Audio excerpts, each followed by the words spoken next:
we're going to crush them. We're going to crush them.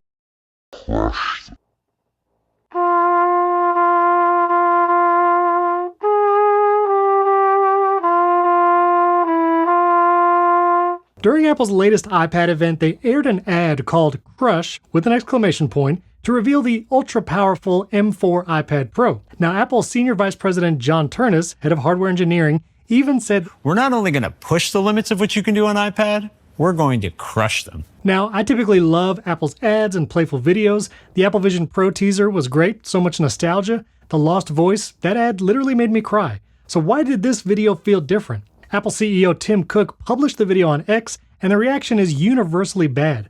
I even played it for some musician friends, for my wife, and my kids. Well, and here was their reaction. Okay, so... That was a nice guitar. Oh. A lot of wincing. Now, I literally studied trumpet performance in college, so maybe seeing the trumpet as the first thing to be destroyed was a little personal, but I think there's something deeper. I get the message of the ad. The iPad Pro is so powerful, it's capable of making music, creating visual art, and so much more, all in the thinnest device Apple has ever made. But there's something about portraying that message in this particular way, namely destruction, that feels unsavory. The visuals are almost communicating that you don't need these objects to create anymore because this thin piece of glass can do it all. I know that's not really the message, but it feels that way. I appreciated this response from Adam Lissagore of Sandwich Video, saying that the advertisers intended to visualize compression of value, which would have been easy to do in a cool way, and instead showed destruction of value. And I think that's the idea right there. It's really the destruction. And the funny thing is, I love the iPad. I use it all the time. I exclusively edit podcasts on iPad. My wife, a professional flutist, uses the iPad and a Bluetooth foot pedal to rehearse with sheet music and even perform using the app Fourscore. The iPad and its form factor is uniquely suited to complement creation in so many ways. I even spent half a day on social media defending why iPad is a better digital sheet music device than a Mac. Yes, I precariously placed my Mac on this stand just to show how ridiculous it would be. So for those of us who are musicians, artists, and creators, it's both and. We love our tools, our instruments, our paint, our camera lenses, our sculptures, and we love the iPad. It's not one or the other. We're also in a weird place for visual art, especially with the rise of AI-generated content, visual effects artists concerned about their future jobs, and even huge brands like Disney using AI-generated content rather than flesh and blood artists. An alternative would be this ad from Riverside. Full disclosure, yes, I work for Riverside, but this ad shows how all these tools like mics, speakers, can be combined into one Riverside app. No audio gear was harmed during the making of this ad. Now, apparently, many of the objects that appear in the Crush ad were purchased secondhand and close to end of life anyway, and maybe it's my musician background, but I've seen trumpets that are decades old hidden away in some attic, get restored and playable. All that being said, I still bought an iPad Pro 11-inch M4, and I'm looking forward to reading music off of it, editing podcasts, watching stuff on that awesome tandem OLED display, but I probably won't watch that ad again. Now on our podcast, Primary Technology, Jason Aten and I discuss more about the Crush ad and maybe why it wasn't received so well, so I'm just going to go ahead and play that clip right now, and if you enjoy it, go ahead and subscribe to the Primary Technology YouTube channel. You can also follow the show on Apple Podcasts and Spotify, and all the links are down in the video description. And before you go, don't forget to subscribe to this YouTube channel, hit that like button, and leave comments below this video if you have ideas about maybe why that ad didn't feel so great or better alternatives. And I'm going to play this clip from Primary Technology right now. I might say a little more, but I don't know. What do you think about the ad? Because I'm curious in the room response too, because you saw this with a bunch of other creatives in the same room.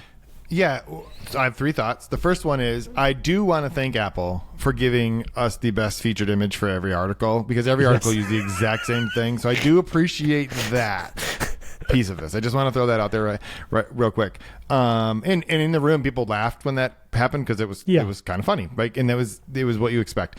My take on this and the reason I wrote about it was basically, I think it was pretty obvious what Apple was trying to do, which I think Adam Lissagore's take was similar to what I wrote, which is that they were trying to tell a specific story about how the iPad can do all of these things. And look, it incorporates all of these creative tools into it, or it's a companion for all of these creative tools, because Apple has historically been like, they've prided themselves on being a partner for artists and for creatives, right? Steve Jobs especially when it came to the music industry, right? He genuinely had so much affection for that.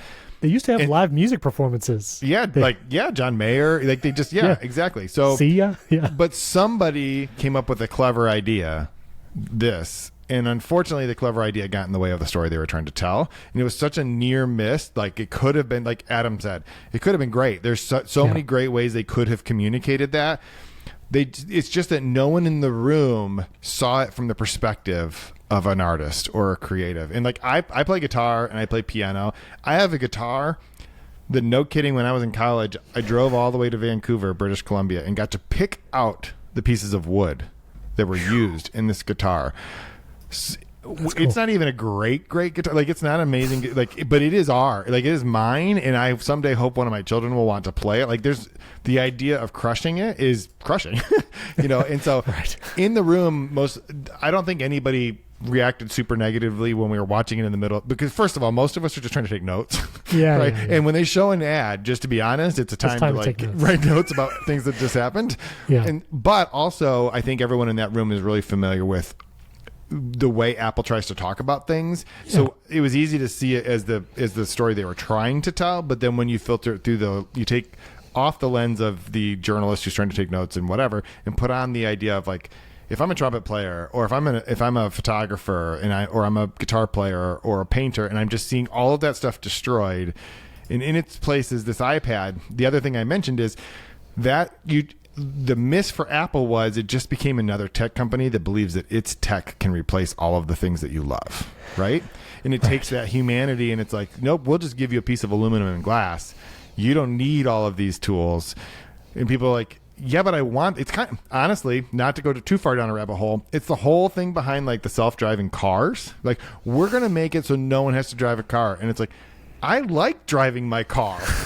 I don't want to get into a car that I can't enjoy the experience of driving, right? It's like no, but this will be better. You don't understand. The reason I have a car isn't like, because if that's the case, I'd move to a city that has really great public transportation, and I just get on the bus or the subway or whatever. Like, I enjoy driving the car. I don't always enjoy driving in traffic. That's fine. I think that's where Apple went wrong. It's like, you created an amazing thing. It does amazing things.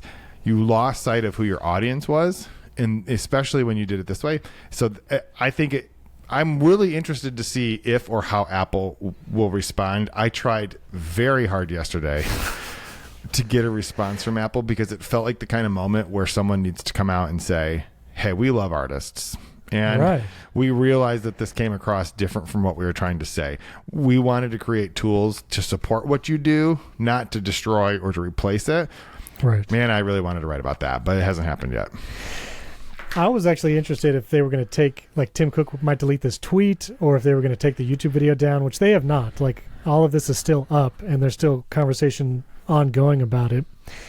And again, like if this was all practical, the time it probably took, the planning, like, it's an impressive video, like from a filming standpoint and effects standpoint. Like, kudos to, I'm sure there were many hours of work that have gone into it. One of the other conversations around this is, with the rise of AI generated content, visual effects artists literally not having maybe as much work because AI can do it better.